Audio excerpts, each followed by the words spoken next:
Welcome to the show, the Bragg Radio TV show. I'm Larry. This is Kandas. How you doing? What's up? What's up? So yeah, this is all a show about Bragg. Be rich and generous. Using real estate to be rich and generous. Using real estate to be rich and generous. That's exactly right. And we're in the trenches doing deals every day. Kandas just got back from turning power on a little house. Which we don't usually do. No. Tell them why. We don't ever do this.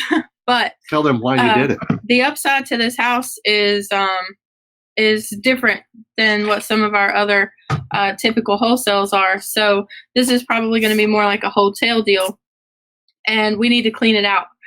This house is full. So we've got to clean it out. I went up to be able to turn power and water on so that we can make the most of our time when we're up there, because we're not going to be able to be up there every day cleaning it out. So had to get everything squared away, went by, checked on the house too, and came back just in time for Bragg.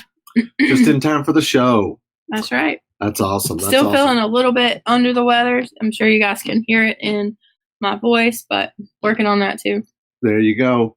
Let's talk about a deal of the week. All right. Which one do you like? I don't know. We've got 22 in our pipeline right now. 22 deals in our pipeline. I just looked at it a few minutes ago. But we've got some deals that we're selling right now.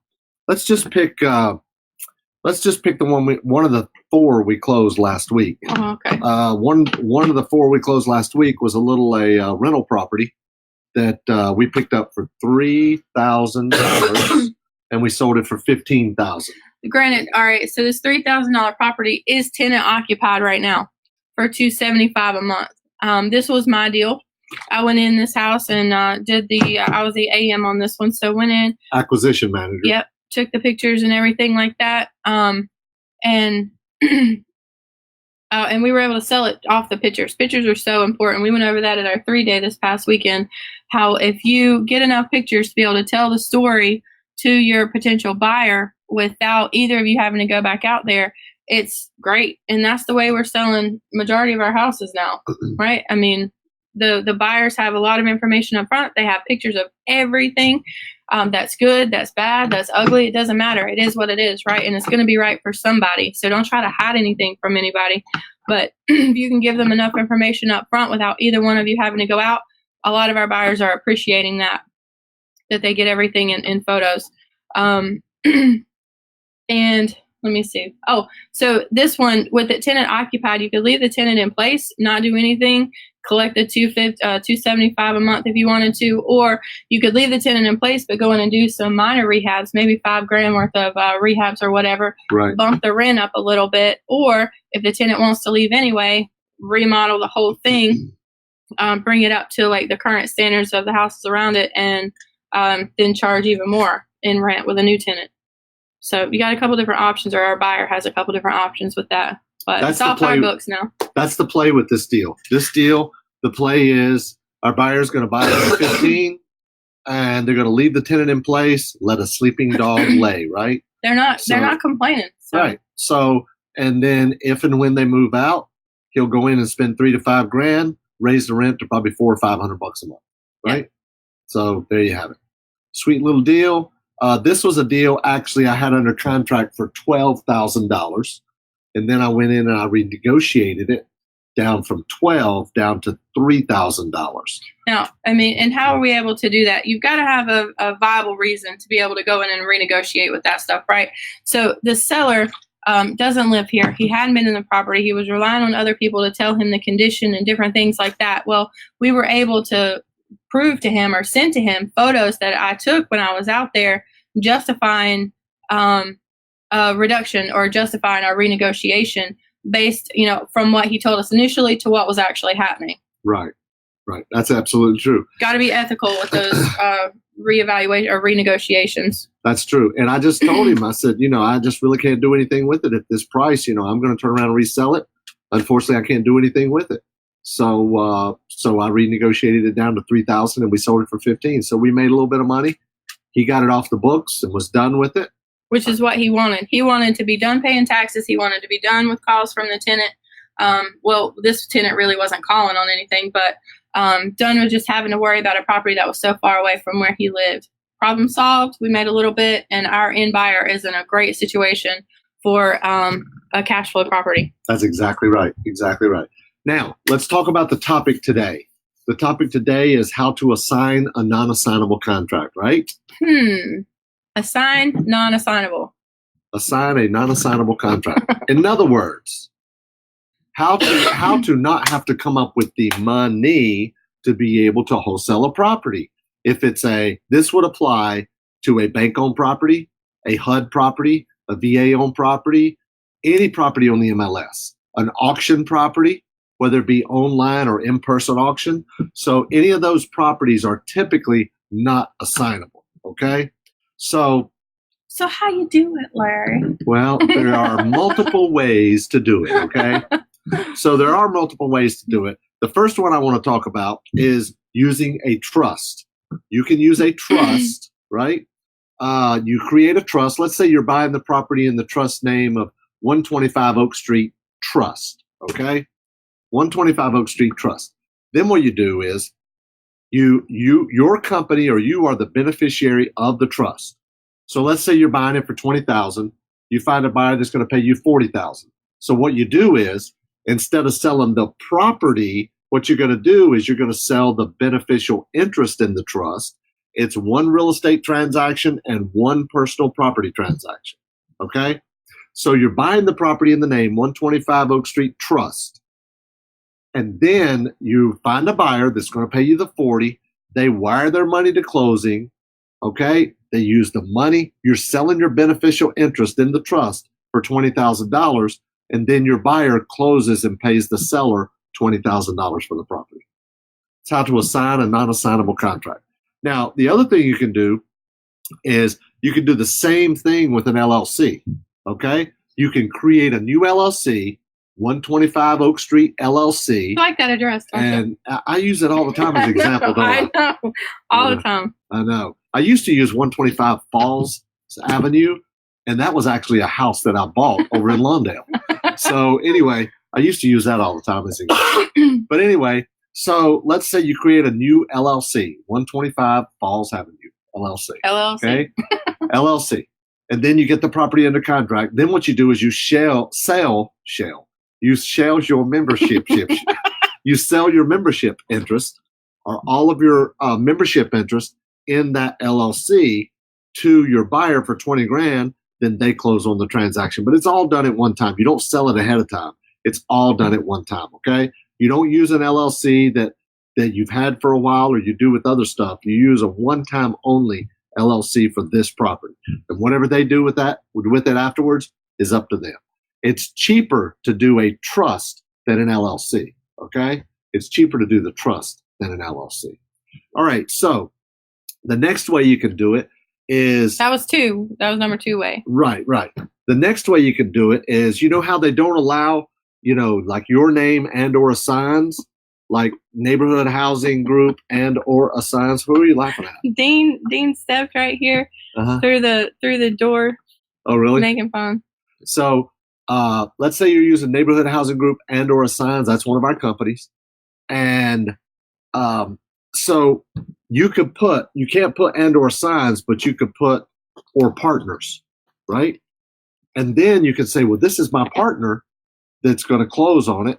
And, our financial partner is really the way you would do that, financial partners. So you can change that a lot of times, not every time. Nothing works 100% of the time, guys. But a vast majority of the time, they will allow you to change the name for your financial partner, okay? Because the financial partner means they got money and they're going to close, right? The money's all they're worried about, ultimately. That's exactly right. So the next thing I want to talk to you about is, this is a really, really slick trick that you can use, okay? I shouldn't say trick. It almost sounds devious or unethical. That sounds unethical. But this is really a great strategy to use, okay? When you're buying HUD or MLS or VA or Hubzu or auction properties. Strategy. Okay? We have 2 companies. We have a company that we buy and hold and buy and sell. We got a lot more than that, but these are the 2 he's talking about. Right. We have a company we buy and hold, buy and sell. So sometimes we don't know if we're going to buy and hold or buy and sell. But right now we're buying and selling most everything. unless it's in a tax advantage account. But for right now, what we do is we have neighborhood housing group and neighborhood housing properties. Let's say we get the property under contract with the name neighborhood housing group. Then what we do, if we decide we're going to put it in properties, we just call up the agent or the closing attorney or the seller or whoever, and we say, look, there's a typo on the contract. It's the correct name of the company is Neighborhood Housing Properties, LLC.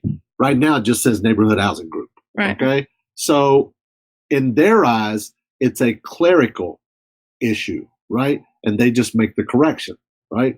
Now, how could you do that? How could you do that? Let's say you have a company called, B&R Remodeling, LLC.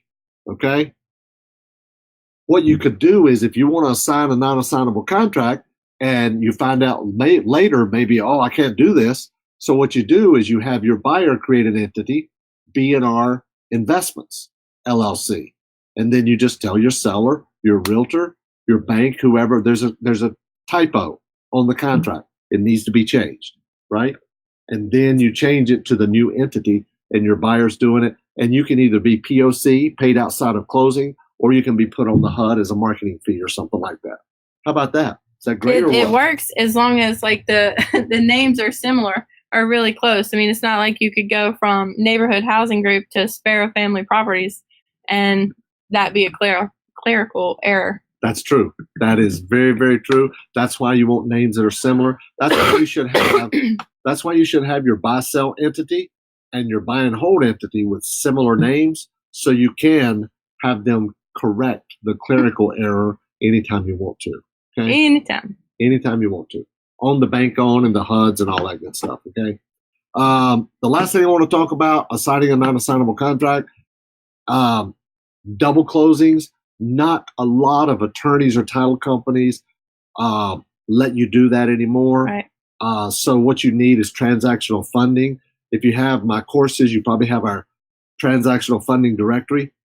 But there's transactional lenders all over the country that will loan you the money for 24, 48 hours to close and fund your deal. And they're typically going to charge around a couple of points to do it. 1 to 3 points, probably $2,500 minimum. Okay. But I'm a firm believer. I would rather have a little bit of something than all of nothing. So just pay it, get the deal closed, put some money in your pocket, put some money in the bank, and then use that money on marketing for your next deal. And here's something I would think you guys would want to keep in mind when you're doing like if you're using transactional funding or whatever on your contract where you're selling it, make sure that you have a time frame in there when your buyer has to have their money wired in. Make sure their money has to be there a day ahead of yours, right? They won't use that money to close, but if you will set your sell date for your buyer, that transaction date, a day or two ahead of when you have to close it, and make sure that they have their, not set the closing date, but set the time frame from when their money has to be to your attorney. Ours is 2 days before closing, or there's a $500 per day penalty. And so our buyer's money comes into the bank, comes into the attorney's escrow account. We know that it's there. Then I can wire funds, and they'll do our closing first, then they'll do their closing. But that way I'm not wiring money out for a deal that I might not be able to sell, right? That our buyer's money's not in yet. Great point. I'm glad you brought that up. And I mean, it is right there in the contract. They have to have their money in the escrow account 48 hours, 2 business days by 5 o'clock, 48 hours or 5 o'clock, 2 business days prior to closing. Mm-hmm. Ahead of the original scheduled closing date. Right. Now, this is something that you can also negotiate out as well. True. For example, if let's say they're running over a little bit, they couldn't get it in time, but there's something else they ask you to do, clean out the house. Well, listen, I can't clean out the house and, eliminate the $500. I'll tell you what, I'll forget the $500. You use that money to clean out the house yourself. Right? Problem solved. Yep. It's all about negotiating, right? So there you have it. What else can we share, Kandas? You actually did a webinar this morning. Well, not this morning, but at 12 today. Noon. Yeah. at 12 today. Live deals. Yep. So if you Live guys deals. were able to get on that, but not haven't talked to anybody yet about that, make sure you give Dean or Ron a call. 877. Is it 877? No, it's 888. Yeah, 888-212-6567. 888-212-6567. If you were able to watch the Real Estate Day Trading Mastery deal review webinar today, give the guys a call if you have any questions about that material. Yeah, we're going to post it on Facebook too, I believe. The replay? I believe we'll post a replay on Facebook because it was nothing but I think I went over 3 or 4 of our deals that we closed last week. Yep. That was it. Just went over 3 or 4 deals. I showed you all the details, what we paid for it, what we sold it for, our pipeline, pictures of the property, all the details, and answered all the questions. And that is day trading. The way that we operate our business, things that we do with our properties day in, day out, every week, the properties that we close is real estate day trading. So it just kind of gave you a live in the trenches view of what the course teaches. That's what we do. Yep. There you have it. So please share this video if you enjoy it, if you like it, share it with others. And if you want to get a free copy of our day trading book and HUD Homes half off, just call Zenobia. She is our outsourced virtual assistant from India that's right down the hall. That's in-house. She's right down the hall.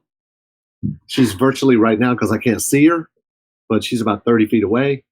So give Zenobia a call, 877-LARRY-GO. Yep, there's, like Larry said, the digital copies of HUD Homes half off, getting started in real estate day trading, and then there are some links to our deeper training education, the Filthy Riches model, the wholesale model, asset protection stuff in there.